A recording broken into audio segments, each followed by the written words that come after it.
Yes, yes. I think that's what's not Yes,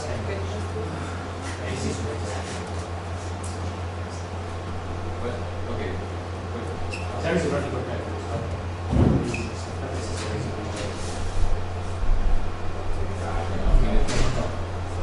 It's not obvious, so try to avoid it. Of course, that's a question we have to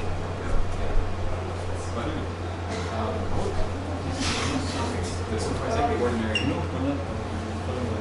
So in every, and I think of every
second speaker today is Lescop, who will continue her lectures on counting graph configuration to tree manifold.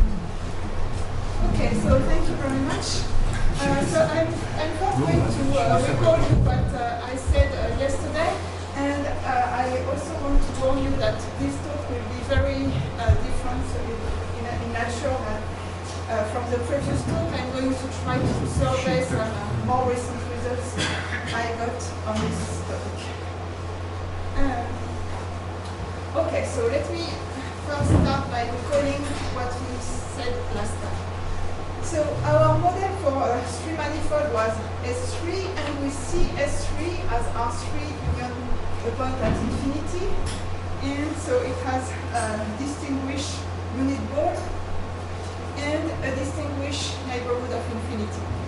And now for any, so we are going to consider first three manifolds that are rational homology spheres, so the same rational homology as S3. And for this manifold, we choose a point at infinity, and we identify a neighborhood of such a point with the neighborhood of infinity in S3. And we call M check M minus this point at infinity. And we also fix the parallelization of our punctured three manifold M. And also remember that all the manifolds in my talk are oriented. And so yesterday I spent a lot of time constructing a compactification of M check squared minus the diagonal. And the compactification is a six-dimensional manifold with corners that is compact, of course. And it has the following properties, so you can see the unit tangent bundle of the manifold M. Okay, so here it should be M check, sorry. In the boundary of the configuration space. And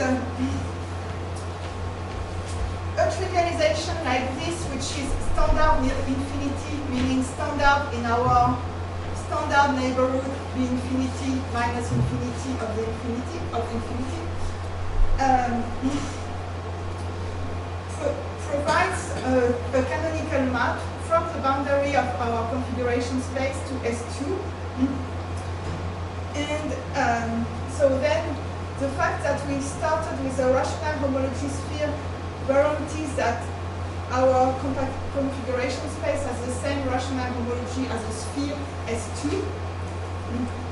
And it has furthermore a canonical generator, which is a fiber of the unit tangent bundle of the manifold that sits in the boundary of the configuration space.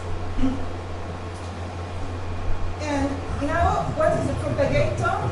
A propagator is something which is Poincaré dual to this generator in situ of M. And so, more precisely, so this is a fourth chain. And if I specify trivialization tau, it is a fourth chain of the configuration space C2 of M, whose boundary is a pre-image of some point in S2 under this canonical map from the boundary of the configuration space.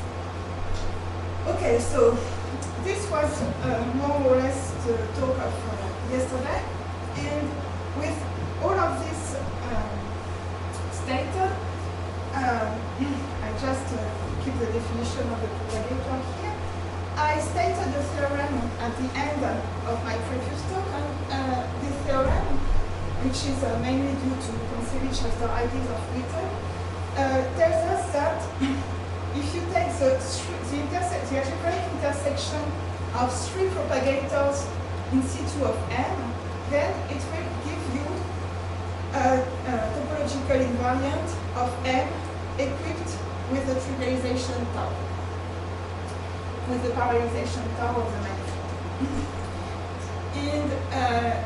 And now what is this invariant? This invariant is nothing but the Kasson-Walker invariant, which has been known since 1984, and which was originally defined by counting SU2 representations of the fundamental group of the manifold, plus some big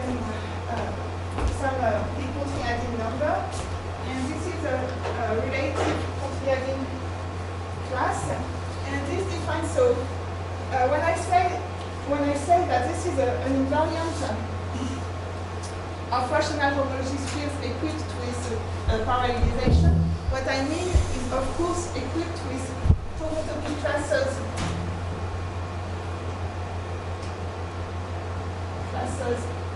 of parallelizations. And this P1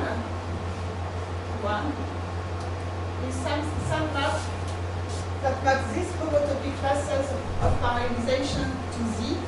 And for these spheres, if M is a Z sphere, this is a bijection on 2 for Z.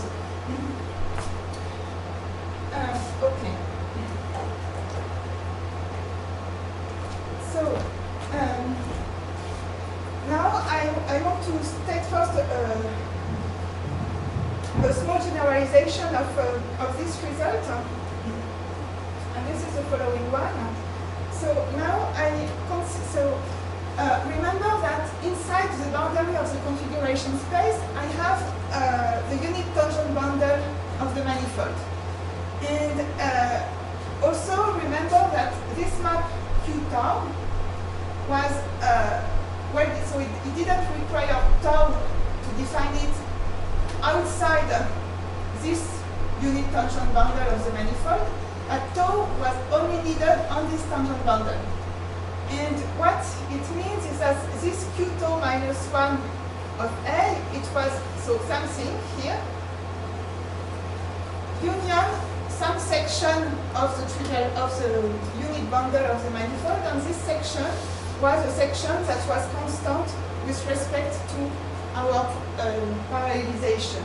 But now I can as well replace such a section induced by a trivialization by any section of the unit normal bundle of my manifold. And then I get another invariant. I get a small generalization of this invariant, and namely I get something which depends on M and on this section that I started with. So I start with a rational homology sphere with such a section of the unit tangent bundle, and then I can fix the boundary of my propagator with respect to this section.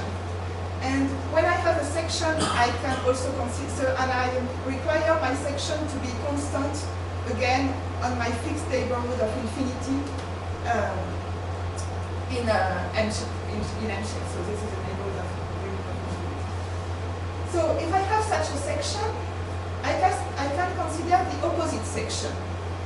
And then, if I consider two propagators associated to these two opposite sections, their boundary will be disjoint there.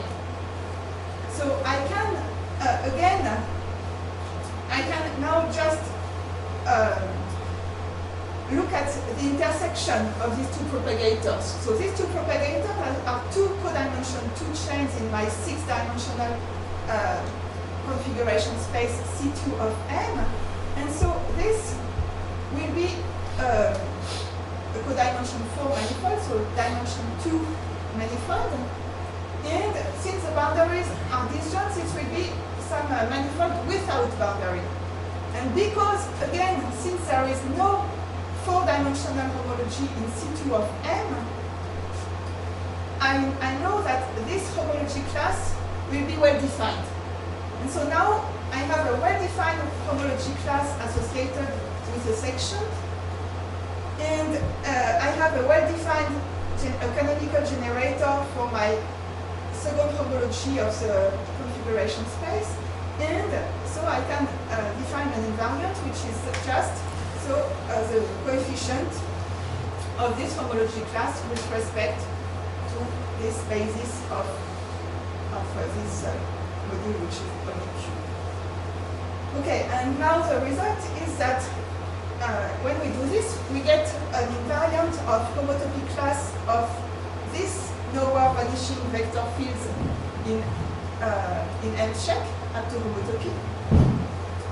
And and furthermore, we can also play the game of computing how this invariant varies when we change our combing our lower vanishing vector field X to another such vector field. And then what we find is the formula that I like a lot, and which says the following. So if you have two vector fields, so locally you can say that you can look at one of them as the first vector of a parallelization. Okay? So that locally this parallelization gives you a map to S2. And now, if we look at the points, so I did this for X, say, or no, okay.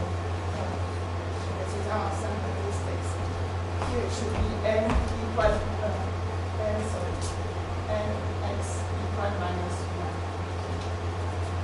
1. Okay, so say I did this for X. So in particular, if I look at the set of points where the two vector fields coincide, so this will be L X equal Y, this will be a link. And this will be an oriented link. So this is the link where X and Y coincide, and here it should be L X equal minus Y, and this would be the link where the two fields are opposite. And for this, then what I proved is that this invariant satisfies this formula. And of course, so what you can say is, so you can phrase it in another way. So first of all, so maybe I should make a few remarks here. So first of all, if I have an integer homology sphere, then all the sections like this, they extend to a parallelization. So I have really nothing in it. It's really the same invariant. Remember that the other invariant, it was defined from the algebraic intersection of three propagators. And here, if I perform the intersection with another propagator, so I intersect another propagator with this, and I will only get this number. Okay, so this is really the same thing. And for when the trivialization extend to parallelizations, but so sometimes they don't extend. And for such parallelizations, there was an invariant which was defined by Gonf when it was for closed manifold. But what happens is that this invariant theta is so theta is the Casson invariant plus the Gonf invariant. So except that the Gonf invariant has to be modified because it was an invariant for vector fields in closed string manifolds. Okay, so this was a first small generalization, but this was not the main purpose of this talk. Sorry? No, not at all.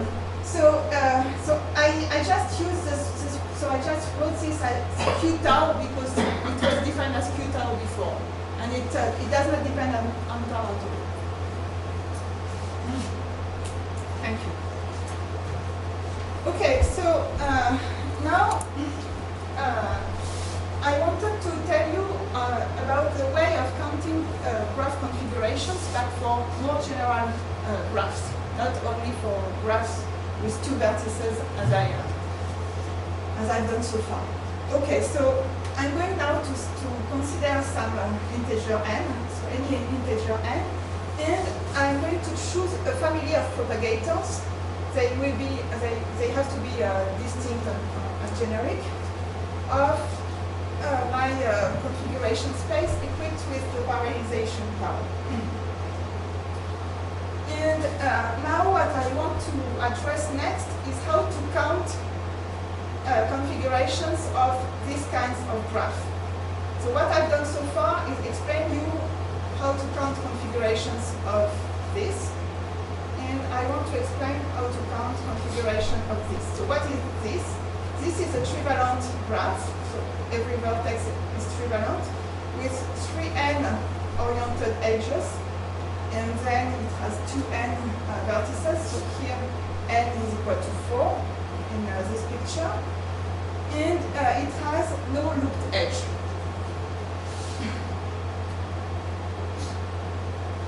And so I'm going to call C check V of gamma of n the set of injections of the set of vertices from the set of vertices to n check. And associated to each edge, so when I have an injection, so it means that these vertices are mapped somewhere in my punctured rational homology sphere n check. And if I have now such a graph gives me some maps pi, which are the restriction of this injection to C2 of m. So meaning, for example, for P1, I just forget the positions of all the other vertices. I just keep track, I just remember the position of this one and this one. Okay, and now I can define, again, an intersection number associated with this graph as the intersection of the three images of my propagators in this space of configurations. So what is the dimension of this space? So as I said, we had 2n vertices, and so the dimension of C V of gamma of n check. This is so 2n vertices times 3. And now for each of the propagators times 3n. So now the dimension, so the codimension of pi inverse of curly pi is 2. So it means that if I intersect all of them, I'm going to find 3n times 2 codimensions. And so if everything is transverse, and what I mean by transverse here is that for any such graph, these things are transverse, then I'm going to get a number associated to each such graph. And now, so this was the example I talked a lot about. So this was the first example that we treated. And see again, recognize the definition. But now the main theorem about this is that if you make the sum, and here the sum runs over all such graphs with 3n oriented number edges without loop edge, then you just divide by this number. So this number was, so here I made some choices, I numbered the edges and I orient them. So basically, this number here is I divide by all these choices. And now I sum over all the gamma. What I sum is this intersection number. And as a coefficient, I take the class of gamma. And here I should say that what is the class of gamma. So now I'm going to consider gamma its class to take its class. I forget about the numbering of the edges. I forget about their orientations. And I consider, so this is a standard space in the theory of finite type invariance. This is a target space for the LMO invariant, for example. And so it is defined by this relation. So this relation is and this graph must also be equipped with an orientation that is a cyclic order at 3 edges that come to a vertex. And such an orientation gives. So I didn't discuss. So of course, to define such a number, orientations are very important. And it turns out that to get a sign, a well-defined sign for this number, you need such an orientation of trivalent vertices up to an even number of changes. And this relation was called the IHX by Dror in his foundational paper on Basilier invariance. And it's another relation between graphs that look the same outside their represented part. Okay, so and here, the theorem, which was stated by, or almost stated, say, by Kontsevich in terms of differential forms, is the following: that if you take this, then you obtain an invariant. And so what?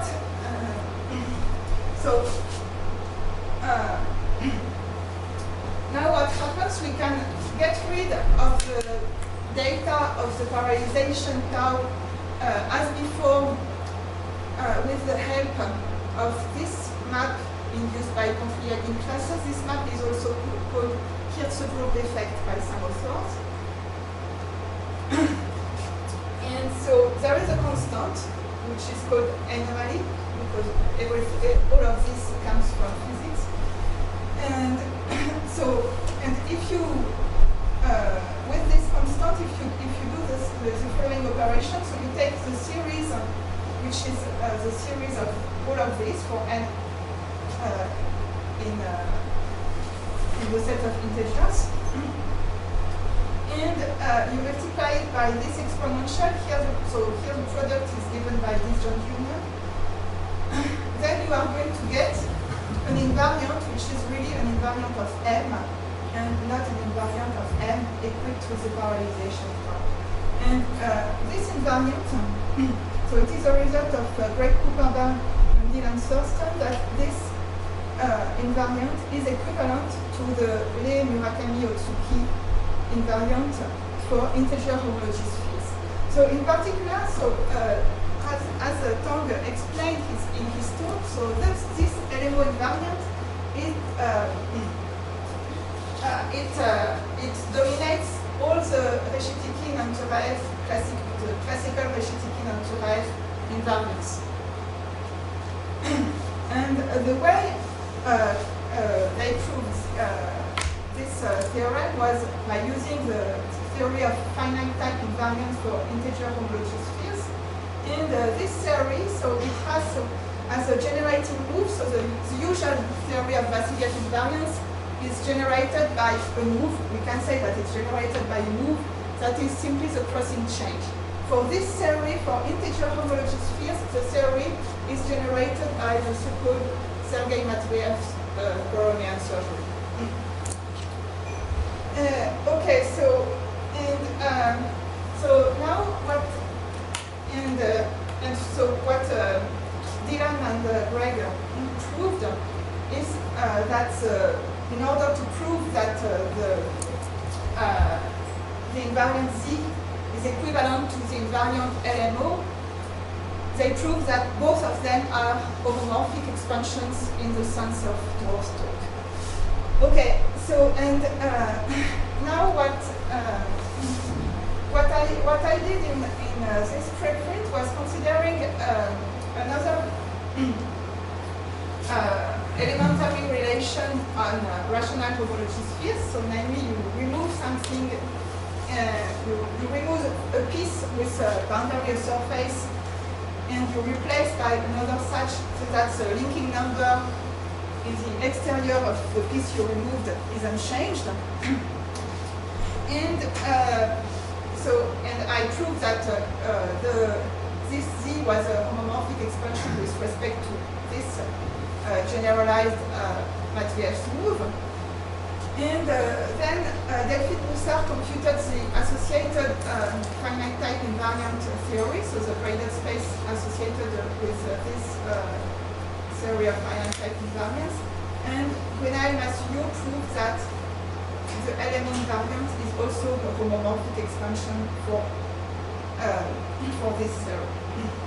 So in particular, so this Z is also equivalent to the LMO for rational homology sphere. And here what I mean by equivalent is that if you have two manifolds with the same order of H1 that are not distinguished by some of the invariant, then they are not distinguished by the other one either. Okay, so now there are a lot of variants of this theorem. So there are variants for framed links. So here we are counting only, so here we suppose that this blue curve is embedded as a knot, for example, and we are going to count the configurations where the universe vertices here move along this blue line with respect to this cyclic order. And we also get an invariant of knots in rational homology spheres. And for the special case of knots in R3, the two invariants you get are related by a homomorphism of the target space. Okay, so you can also do, so what in my opinion is the best finite type invariant. So the best finite type invariant in my opinion is, okay, sorry, it's not on this slide. Okay, so let me first read this slide. Okay, so what you can also do is count configuration of graphs in the exterior of a null homologous knot. And to do that, you can do this in an equivariant way. And to do this, you use equivariant propagators that are Poincare dual to the Blanchfield pairing in an equivariant configuration space. So instead of using standard propagators as we did so far, that are dual to the usual linking number, you just use these equivariant propagators, and then what you get is something which is valued in graphs, but the graphs are decorated by rational functions with whose denominator is the Alexander polynomial of the node K. And so then what you get is, so what I said was, in my opinion, the best finite type invariant, which is the Krieger lift for the knot, which is the Krieger lift of the Kontsevich integral. So this trigger lift, it dominates the Kontsevich integral, and we can recover the Kontsevich integral from it by some standard map, which is called the hair map. And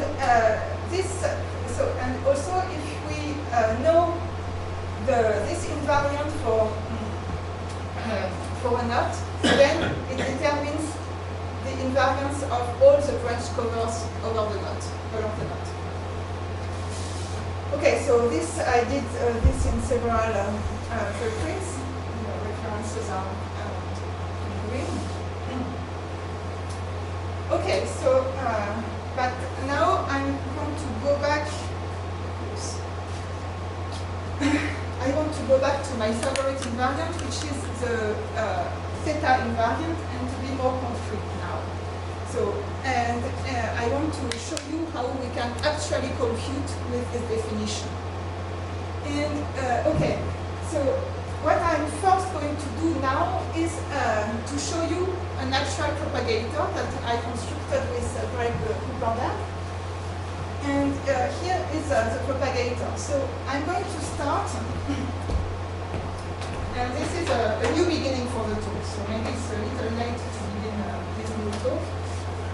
Okay, so it will be a quarter of an hour talk about this, and you can wake up if you want. So, so here I have I'm going to consider a Morse function that will not be denoted. But the model I consider for Morse function will be this one. So in R3, I'm going to map x, y, z to the height z. And then associated with this, I have a gradient flow that is going to map x, y, z to x, y, z plus t. And and now I want to consider a general gradient flow on a manifold M check. And this gradient flow will be exactly like this one on the neighborhood of infinity. So in order to do this, I equip to make sense of the gradient, I equip my manifold with a Riemannian metric. And I consider a Morse function with G index 1 critical points AI that are below, so meaning G index 2 critical points Bj. And I assume that I have no critical point, no other critical points, because I'm in M checks. Okay, so here is the picture. So what is this picture? So this picture is representing, so here it is the sigma here. It's a surface level of the Morse function, if you want. And what is below here is all what is under this surface level.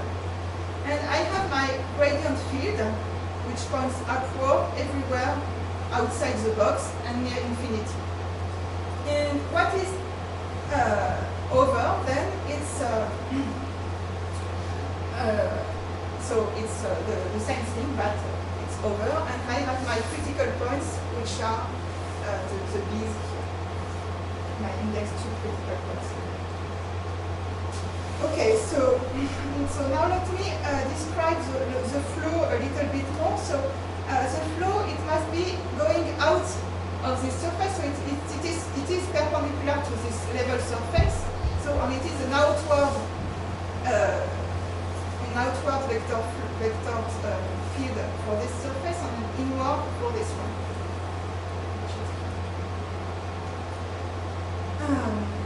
Okay, and why am I interested in this flow? It's that because it allows me to define something that looks very much like a propagator. So imagine that I have no critical point. So I just have this flow here. So in general, I'm going to define P phi as a set of pair of points, one point in M check, and then one point is in its its future under the flow. And then I'm going to take the closure in the configuration space. So, for example, so here of course, you are going only to choose. So this will be the set for this special example. This will be just the set of x, y, z and x, y, z plus t. And so if you think about it, you recognize here just the propagator associated with the vertical upward vector. Okay, this is a pre-image under my map Q of yesterday that maps a pair of points to the direction of the point from one to the other. And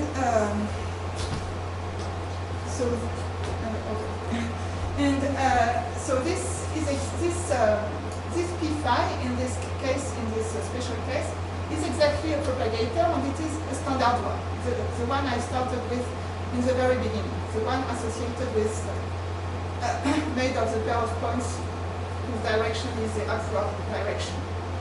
So, in particular, this looks very much like a propagator.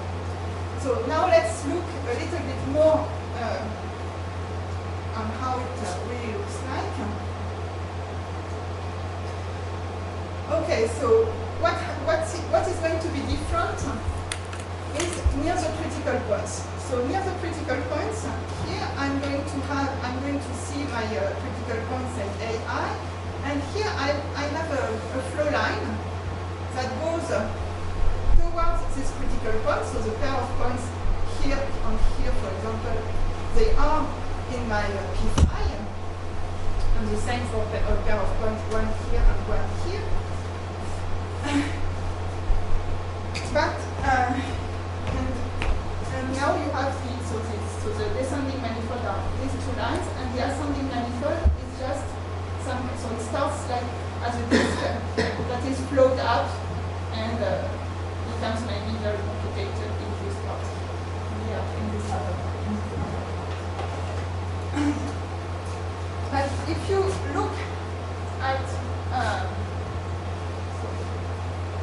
what are the flow lines, so here I cut my picture here. You are going to find the points, so the pair of points x1, x2, for example, and so this will be in my propagator, this will be flow lines, x1, x2. And so finally, what you are going to find is that such a pair of points, it is not in the original, so it is not in this set before taking the closure, but after taking the closure, the pair of points where one point is in the descending manifold and one point is in the ascending manifold will be in my closure. Okay, so here I drew the descending manifold of the critical point of index 2. So now this one is two-dimensional, and the ascending manifold is one-dimensional.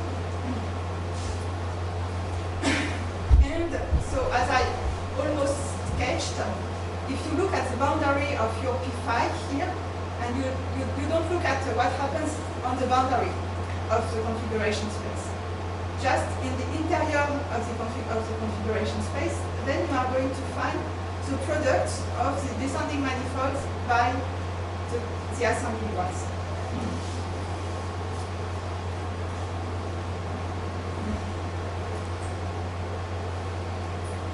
So, and okay. So in my previous slides, what I did is I had some box.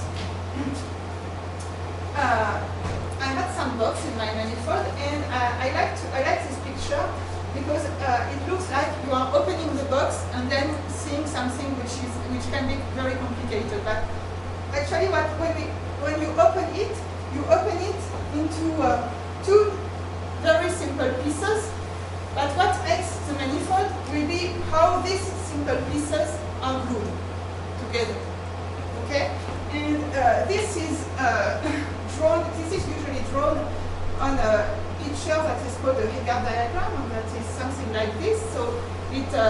now draws the curves beta j and the curve alpha I on the same on the same level surface. And here, so before I had my surface sigma, which has a square as a boundary. So here I have added some disk to make the surface look like this. Okay, so on this surface, what do I see? I see crossings. And I'm going to call the set of crossings, I'm going to denote it by C. And each of these crossings, it has a sign that I denote by sigma of C. So this is a positive sign, alpha first, beta second, and a negative sign. And so then I recall also the definition of the algebraic intersection that we use a lot. But so in this case, it is just the sum over all the crossings of the signs of the crossing. So, and we can look at collect all these intersection numbers in a matrix, that is the intersection matrix of the Hilbert diagram, and then we are going to be interested by its inverse. So its inverse, this intersection matrix is invertible if and only if we have a rational homology sphere. So in particular, here it is invertible. And so now the theorem is that with this coefficient of the inverse of the leaking matrix, we can build a propagator, namely, so this propagator associated with the flow, plus this combination of products of descending manifold and ascending manifolds is a concrete propagator. And so, and what I mean here, because I haven't specified parallelization, or I haven't specified either vector field, so I just mean that I have something which is Poincare dual to the canonical generator of the second homology here. And its boundary is in the boundary of the configuration. Okay, so now you see that when I was speaking about counting graph configurations, so it is very concrete here. If my propagators are associated with Morse functions, f1, f2, f3, f4, and so on. Then what I'm actually counting, what I will actually be counting is the following thing. So if I count, say, pieces that are in this part of the propagator, what I'm counting is edges, so embedding of these graphs such that the edges are embedded in the flow lines of my flow. Okay, so this is very concrete. So I am counting this. So either this edge must be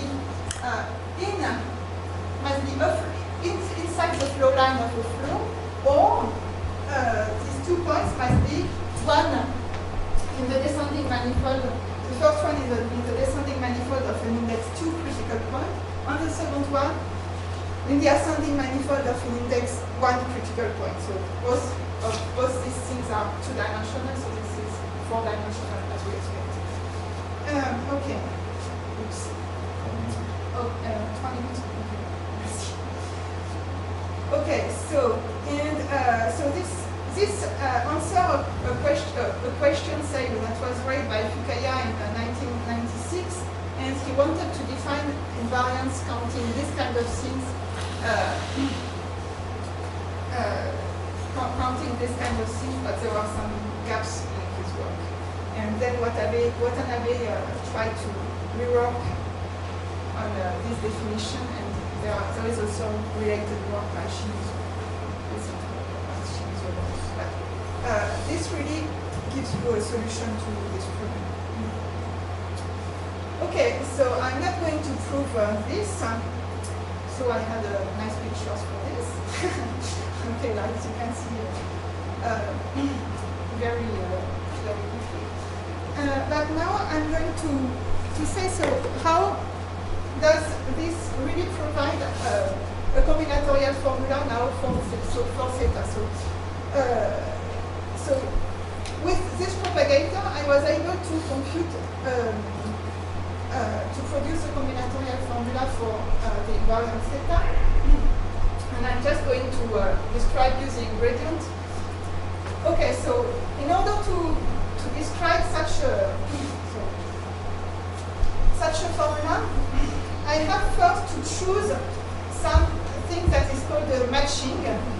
And so it means I have to choose some set of points so that I have exactly 1 point in each curve alpha.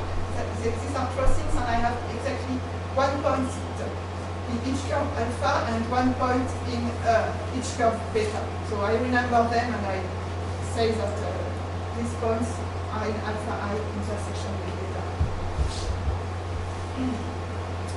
So, and now I am going to draw my Hegel diagrams on a plane like this. So this picture, of course, means that this must be identified with this in order to get the handles that were in the first picture. And same here, these two are identified. And I use my, so this is an example of a matching. For example, D is a crossing, and G is another one. But in general, for a more complicated Hegel diagrams, I'm going to present them like this. I'm going to present all the CIs, they will be face to face, and all the other crossings on the other side.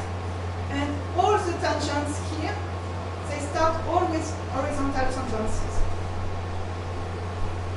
And so with such a picture, which will be the typical picture for the Hegel diagram, I can associate with each portion of curve here a degree. So I can just look, so it will make sometimes some number of half turns. So for example here, I turn and I see that I describe to homotopy, I describe this.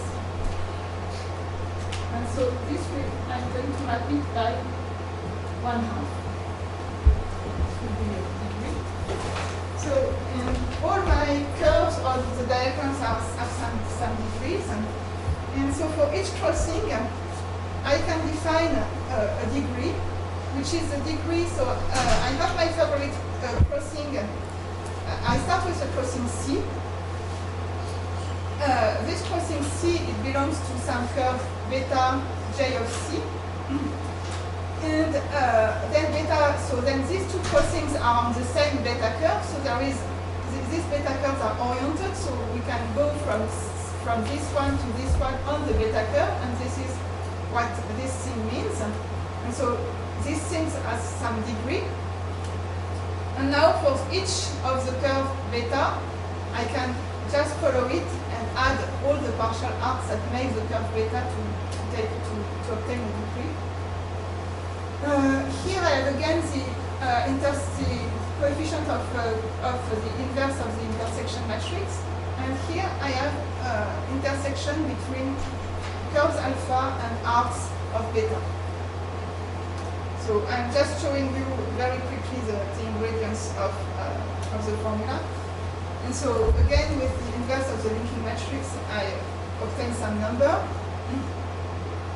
Now with every pair of crossings, I can again form a number by considering the algebraic intersection of arcs on the surface and coefficients of the inverse of the linking matrix.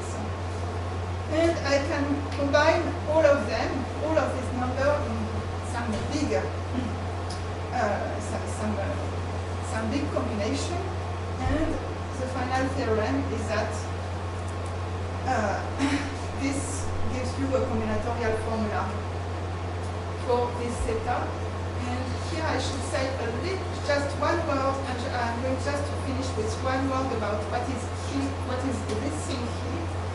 And what is this thing here? So as I said, so theta, if we want to define it, we need either a trivialization or at least a section of the unit tangent bundle. And what happens is that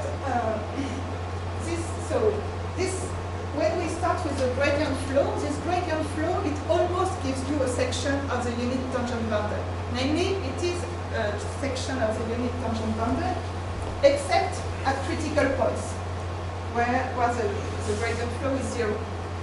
But we can transform it into a genuine nowhere vanishing vector field by reversing the flow along some lines.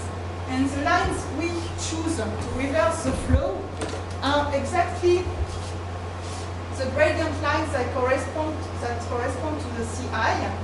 So that's why this field depends on our flow phi, the matching M, and also if we started with a diagram of a closed manifold, to remove infinity, we have to also remove the neighborhood of a flow line from a 0 critical point to an index 3 critical point.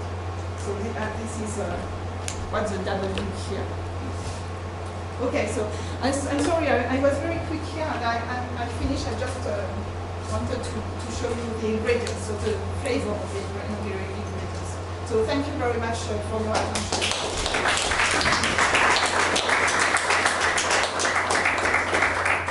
Questions? Comments? Okay, so let's think. This picture is very near the one in Gärtner theory. Do you have in mind some interpretation of this loss formula in relation with Gärtner complexes? Yes, thank you very much for asking this question. So indeed, what happens is that these kinds of matchings, they are exactly the generators in the Gärtner series. And with any generator, we have a degree. And what happens is that the degree associated, and we also have the point W, so it's exactly the same data. So we have W and the generator of the Gärtner theory, which is matching like this. And so what happens is that the degree of a generator in the Gärtner grading is exactly this theta minus the Poisson invariant. So the invariant of the vector fields I described before is exactly the one you need to grade the Gärtner homology theory. And of course, so this is part of the motivation of this work, because so the motivation, so here you can try to compute, so I haven't tried so far, but you can try to compute higher order finite type invariants using these propagators, and we are going to obtain formulas with respect to Hegardt diagrams. And so you can hope to compare these formulas with things arising from Hegardt homology theories. Okay. Other questions? Okay, so let's thank Christine again for her 2 lectures. And we start again at 12:15.